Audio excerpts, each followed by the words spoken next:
community resentment against this move. "We don't want this institution in our neighborhood," Elliot Graham said emphatically, butting in front of Lynn. "St. Stephen's Church has graciously donated the use of this house to Horizon, Mr. Graham," Lynn said, edging her way back in front of him, her hold on her temper slipping as the pain level of her headache escalated. "We intend to move in with or without your permission." "We'll see about that." The look on Graham's face was entirely too smug, too confident. He had an ace in the hole. Lynn braced herself mentally as she waited for him to produce it. Graham's teenage son, a budding right-wing extremist in an outfit that nearly matched his father's, stepped up and handed Graham a manila file folder from which he produced a sheaf of papers. "Citizens for Family Neighborhoods has circulated a petition against relocating Horizon House to this property. I intend to present it to Father Bartholomew tomorrow morning. A copy will also be delivered to the bishop in Winona. We have over 800 signatures." The rest of his soliloquy about quality of life and moral standards was lost on Lynn as she fought to contain her anger. Citizens for Family Neighborhoods. Good, God-fearing people just trying to do what was right. She wanted to rail at them, shake them, somehow make them see that what they were doing wasn't right at all. They had no reason to fear the residents of Horizon House. Her girls weren't hardened criminals. They were just kids who needed a break, kids who needed love and understanding and acceptance. It was clear they wouldn't find acceptance in this neighborhood, thanks to Elliot Graham and his band of vigilantes. After all the furor about their move, Lynn doubted they would find acceptance anyplace in Rochester, and there was nothing she could do about it. Nothing she could say would change their minds. In her experience, the voice of reason and truth was seldom heard above the shouts of alarmists. Her sense of impotence lodged like a hot rock behind her breastbone, and her counseling skills deserted her altogether as her emotions rushed to the fore. "You talk a good game about morals, Mr. Graham, but you don't seem to know the first thing about kindness or charity," she snapped, the tide of passion and pain rising together and bringing a sheen of tears to blur her vision. "Do you know what you are, Mr. Graham?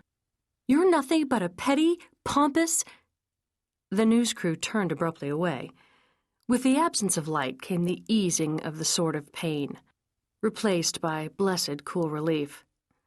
She almost collapsed as rigid muscles relaxed automatically, but her indignation held her upright. She might have finished telling Elliot Graham what she'd thought of him, but he had whirled away from her. Irritation pulled her brows low over her eyes. The jerk didn't even have the decency to pay attention while she told him off. She turned to see what had so captured everyone's attention and was immediately struck in the face once again with the death strobe. Then someone stepped in front of it, blocking the worst of the light. A tall man dressed in white. The light glowed in a golden halo around his head and illuminated a pair of shoulders that belonged on a lumberjack. The effect was reminiscent of the way Hollywood portrayed holy visions. Lynn half expected to see Christ himself walk out of that aura, or Lillian's mythical White Knight. Galahad, come to rescue them. Fat chance. The light shifted, coming around to illuminate his face as the news crew adjusted their positions, dancing around him like fawning spaniels. Lynn's heart did an involuntary little jump in her chest.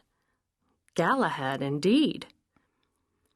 State Senator Erik Gunther, golden boy of the Democrats, 33 and charming, destined for greatness, according to the media. Lynn fought a wry smile as she took in the movie star looks of Senator Gunther, ignoring her body's physical responses to the man with the ease of long practice. She didn't have time for relationships, and she certainly had more sense than to go looking for one with a politician. Erik Gunther might have been easy to look at, with his strong, square face and dreamy blue eyes, and his boyish smile might have been enough to win the vote of every female in his district, but looks didn't make the politician. What made men like Erik Gunther was a thirst for power, a hunger for success, a drive and ambition that left room for little else. No, even if she had been interested, and she wasn't, she wouldn't have touched Erik Gunther with a 10-foot pole. She had endured enough strained and broken relationships to last her a lifetime. No sense going hunting for one. That he wasn't here looking for a date was a cinch, anyway. He was here to get himself a cameo spot on the late news. Lynn conceded that he had a record for backing causes, but she knew how that worked. The depth of a politician's caring was in direct proportion to the amount of good it would do his image. If she was lucky, Senator Gunther would see Horizon House as being worthy of his attention long enough for her and the girls to become entrenched in this neighborhood and prove the Elliott Grahams of the town wrong. The television reporter planted himself in front of Gunther and thrust a microphone under his nose. "Senator Gunther, can you tell us how you became involved in the dispute between Citizens for Family Neighborhoods and Horizon House?" Lynn watched as Gunther flashed the smile that launched 10,000 ballots.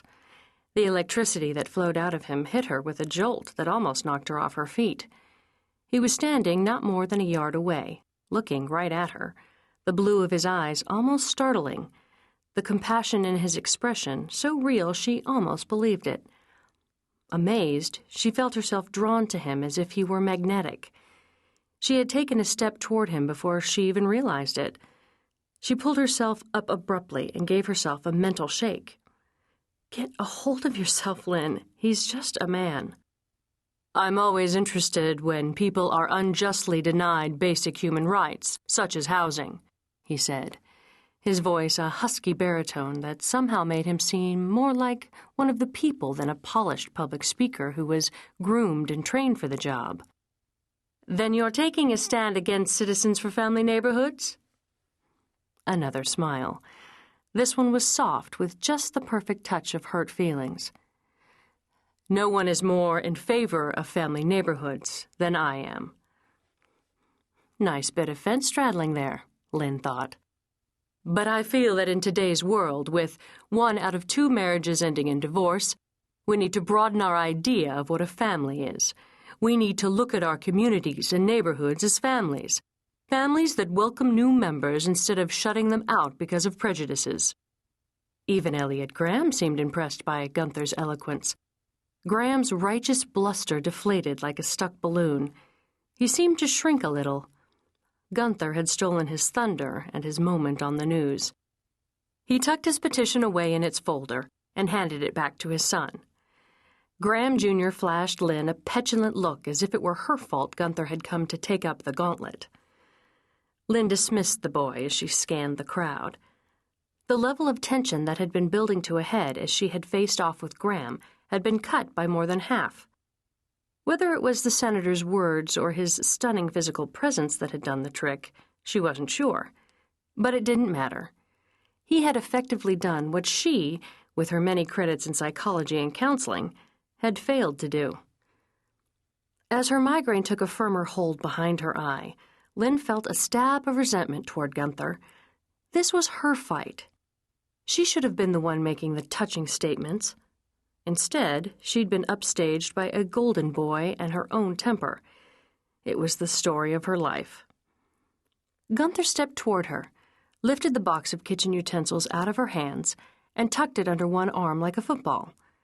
The spotlight hit Lynn in the face again, and she flinched away from it, leaning into the senator as if she were seeking shelter and solace in the bulwark of his strength and humanitarianism. He gave her a conciliatory pat on the shoulder. "We need to care about the youth of our nation," he said. "We need to reach out to those in trouble, not push them away. This young lady here needs our support." Lynn's head snapped up. Young lady? He thought she was one of the residents. Her jaw dropped, and another burst of irrational anger surged through her. He thought she was a teenager. She had been blithely discounting his prospects as a significant other, while he had been looking at her and thinking she needed parental guidance.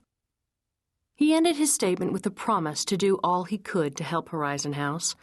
The press people thanked him and dashed off to get their stories ready in time to make deadline. The crowd of neighbors began to disperse, many heading for their homes as the streetlights began to blink on, and others mingling on the lawn.